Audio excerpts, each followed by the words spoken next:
Maxime a 19 ans. Il est l'un des espoirs du kitesurf en Belgique. C'est une sensation de liberté, ça donne un kick énorme, l'adrénaline à 100% et c'est génial.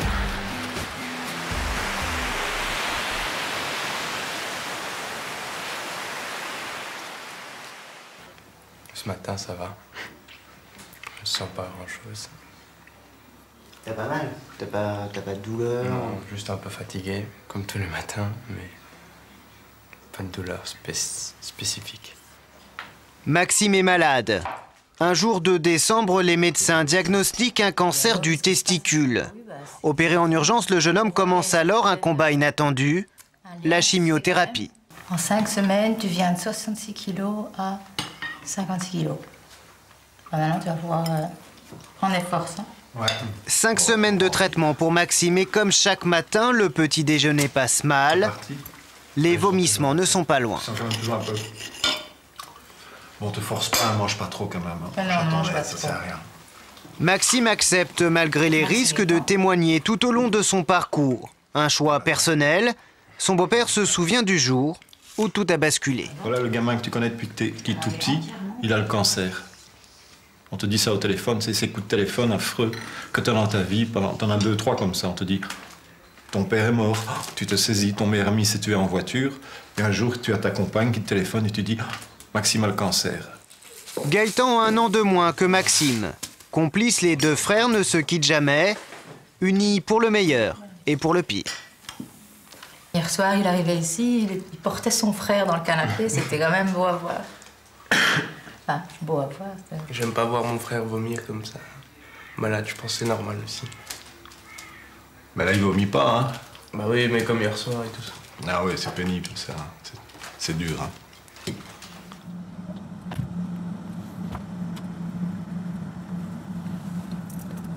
Ça y est.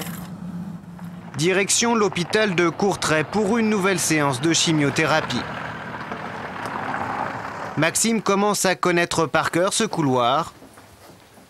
Et à chaque fois le même rituel. Première étape, la balance. Qu'est-ce que ça fait quand tu te pèses à chaque fois? Bah, je vois l'évolution. Et ici, ça a diminué beaucoup. 58,2, c'est le plus bas pour l'instant. 8 kilos perdus en 5 semaines. Maxime peine à se reconnaître. Sportif depuis son enfance, il n'est plus que l'ombre de lui-même. Tout est plus physique, c'est plus dur. Ouais. On est plus vite essoufflé que normalement. Ça, c'est désagréable de se retrouver à chaque fois dans un lit d'hôpital tous les... Ouais, le lit d'hôpital, j'aime pas trop, mais bon, c'est pas grave. Je préfère mon lit à la maison. Plus confortable. Ouais. Mais ça va? T'as toujours pas tout perdu. C'est bizarre. Ouais. T'es essoufflé. Ah ouais, je te dis, c'est normal, hein, attends. Les personnes qui restent tout le temps couchées et jamais beaucoup bougé, tout ça, pas mangé depuis 4 jours. Ouais. C'est normal que t'as la tourniole. Mais ça passera. Ça doit passer. Encore quelques semaines et quelques tartes à la framboise pour prendre des kilos.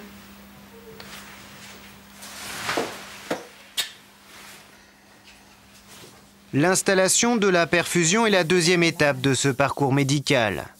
Après l'injection des produits, Maxime perd peu à peu ses dernières résistances. Le prix à payer pour guérir. Bonjour. Le docteur Kurt Geldorf s'occupe de Maxime depuis le début. Cet oncologue réputé vérifie l'évolution de son patient. Moins bien que la fois dernière, au même moment. Et vous voyez qu'il y a une accumulation de fatigue. Hein. Heureusement, ce sont les dernières semaines, n'est-ce pas? Le médecin observe les traces des effets secondaires du traitement.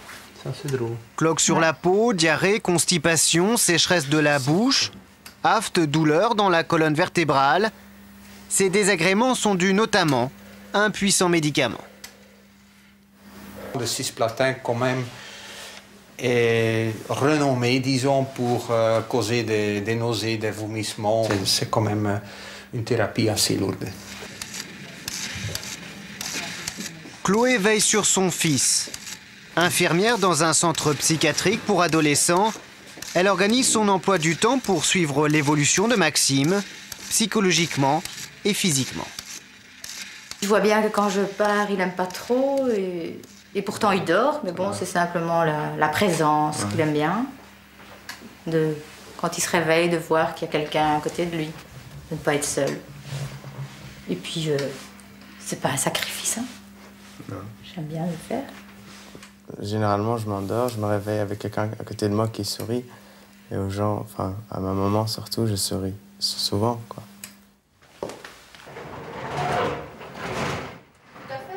De retour à la maison, Maxime peine à se déshabiller. Il n'a plus qu'une envie, se blottir dans son lit.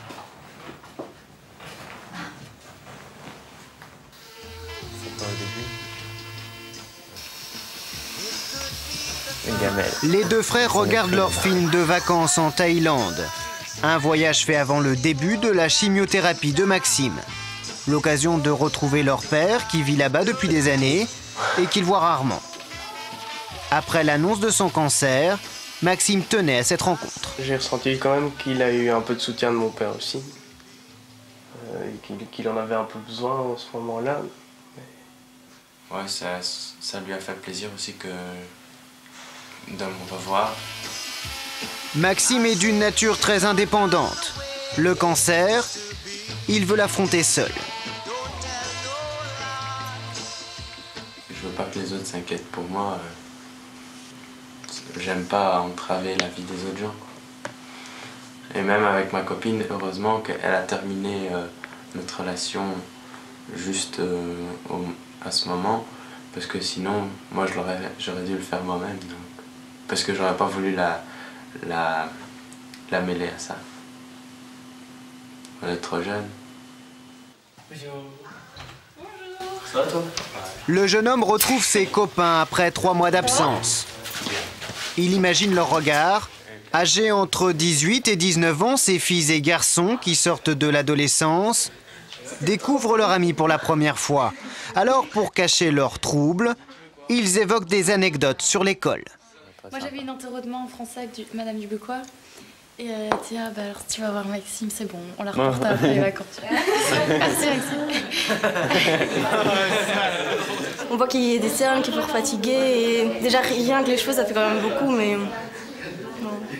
Ça fait peur un peu de voir quelqu'un comme ça? Ça fait pas peur, mais... pas spécialement choquant non plus, mais... Enfin... Ouais, je sais pas, c'est la différence par rapport à avant qui... Ouais.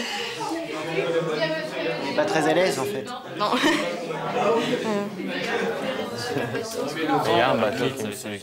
Le kitesurfer profite de ses retrouvailles pour évoquer un projet un peu fou, symbole de son retour à la vie. J'aimerais traverser la mer du Nord en kitesurf, quoi, de la Belgique jusqu'en Angleterre. Une idée qui germe dans son esprit depuis des semaines. Jamais revenir avant la fin de l'année. Ici, c'est de là jusqu'à là quelque part. En plus, tu prends bien sûr. 150 km de traversée en kitesurf, un exploit inédit. Moi, ce que je vais faire, ça n'a pas encore jamais été été fait, fait. Non, jamais été fait. Celle-là, elle a été faite, mais pas encore celle-là. Enfin, je sais pas comment tu fais, quoi, mais tu m'impressionnes. Enfin, c'est magnifique comment tu peux positiver comme ça. Ouais. L'imperméabilité magnétique relative diminue. Maxime est de retour à l'Institut Saint-André de Tournai. Il retrouve sa classe en humanité scientifique avec son frère Gaëtan. Le jeune homme sait qu'il doit rattraper son retard pour réussir son année. Et mu, je vous rappelle, ça vaut mu0 fois mu r. Un redoublement en 5e lui a fait perdre 1 an. Pas question de recommencer. Alors il s'accroche pour ne pas décrocher. Il a affronté la maladie avec un cran incroyable. Souvent on s'effondre. C'est un grand coup sur la tête et on s'effondre, on perd confiance. Et quand on est jeune, on a un certain sentiment d'injustice aussi. Eh bien, rien de tel chez lui. Il a fait face. Je l'admire beaucoup. Donc, qu'est-ce que tu vas faire cet après-midi? Cet après-midi, je vais à l'hôpital pour voir l'évolution des globules blancs et tout ça. Pour voir si tout est revenu normal et si les marqueurs de tumeur, ils augmentent pas trop. Mais moi, je l'ai appris lors de son examen oral d'anglais, donc j'étais abasourdie. J'ai dû continuer l'examen oral et je lui ai envoyé un mail le soir même pour lui exprimer mon admiration par rapport à son comportement lors de l'examen oral en décembre. Et puis, depuis lors, je lui envoie des mails régulièrement. C'est plutôt beaucoup d'admiration par rapport à sa réaction face à la maladie. Bonne journée. C'est cette oreille qui vous gêne, hein? Oui. 3 mois après son traitement intensif, Maxime est de retour à l'hôpital de Courtrai pour un check-up général. Un des effets secondaires d'une chimiothérapie est une perte de l'acuité auditive.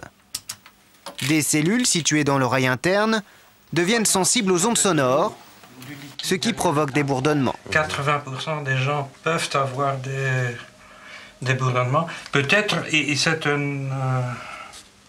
un problème qui arrive parfois avec la chimiothérapie. Mais en principe, ça devrait disparaître. D'ailleurs, je n'ai pas de médicaments pour ça. Autre passage obligé, le scanner. Si on regarde de très proche ces radiographies, on y trouve toujours des ganglions. Le docteur Geldov vérifie s'il voit quelque chose d'anormal. Chaque organe est passé au crible sous les regards inquiets de Maxime et Chloé, et déjà un premier soulagement. Je ne me fais pas de soucis, donc je n'ai pas vu des ganglions malins. Bon, normalement, dans 95% des cas, on ne voit plus rien. Mais dans ces 5% des cas, quand il y a quelque chose, bon, il est très important qu'on trouve très vite le problème. Les adolescents, les jeunes adultes dont le cancer est décelé très tôt peuvent espérer une rémission définitive. Mais le risque est toujours présent. Durant 18 mois, le patient doit être suivi régulièrement pour repérer les éventuels signes d'une rechute. Pour l'instant, Maxime s'en sort bien, mais sa maladie laisse une empreinte indélébile. Ce sont les effets secondaires de la chimiothérapie. Ah oui, c'est ça. Voilà, c'est griffes. Oui, voilà. C'était très important de ne pas se griffer dans le visage, en tout cas. Ah, parce que ça reste, en fait. Oui, ça reste. Mais tu vois, toi, tu fais que toucher dans ta figure, le bouton et tout. Mais non, mais bon. Heureusement, non, vous voyez que les produits qu'on utilise, bon, parfois, c'est très bien. Tout est en ordre. Tout est en ordre. Allez, le jeune homme veut fêter la nouvelle à sa façon, à coup d'adrénaline. De retour à la maison, il fonce sur son buggy, acheté grâce à ses économies. Et là, c'est génial. Je me redécouvre. C'est l'engin parfait pour s'amuser un petit peu. Et ouais, ça fait oublier tout le reste. Ça donne un kick et c'est ça que je recherche à la vie. C'est ce qui m'intéresse le plus. Et voilà.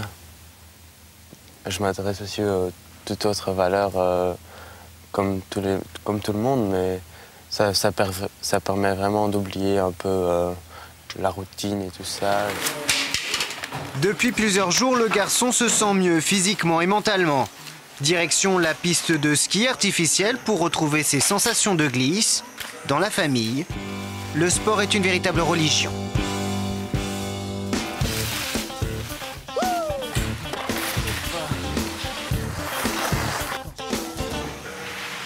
C'est un jour magique finalement, on attendait ses résultats et maintenant on sait qu'il est sur la rémission, pas encore guérison mais rémission. Et c'est déjà un grand pas et on sait que Maxime est très costaud et qu'il réussira à finir ça. Parce que finalement c'est pas un combat, c'est la vie qui continue. Que du bonheur. Et voilà.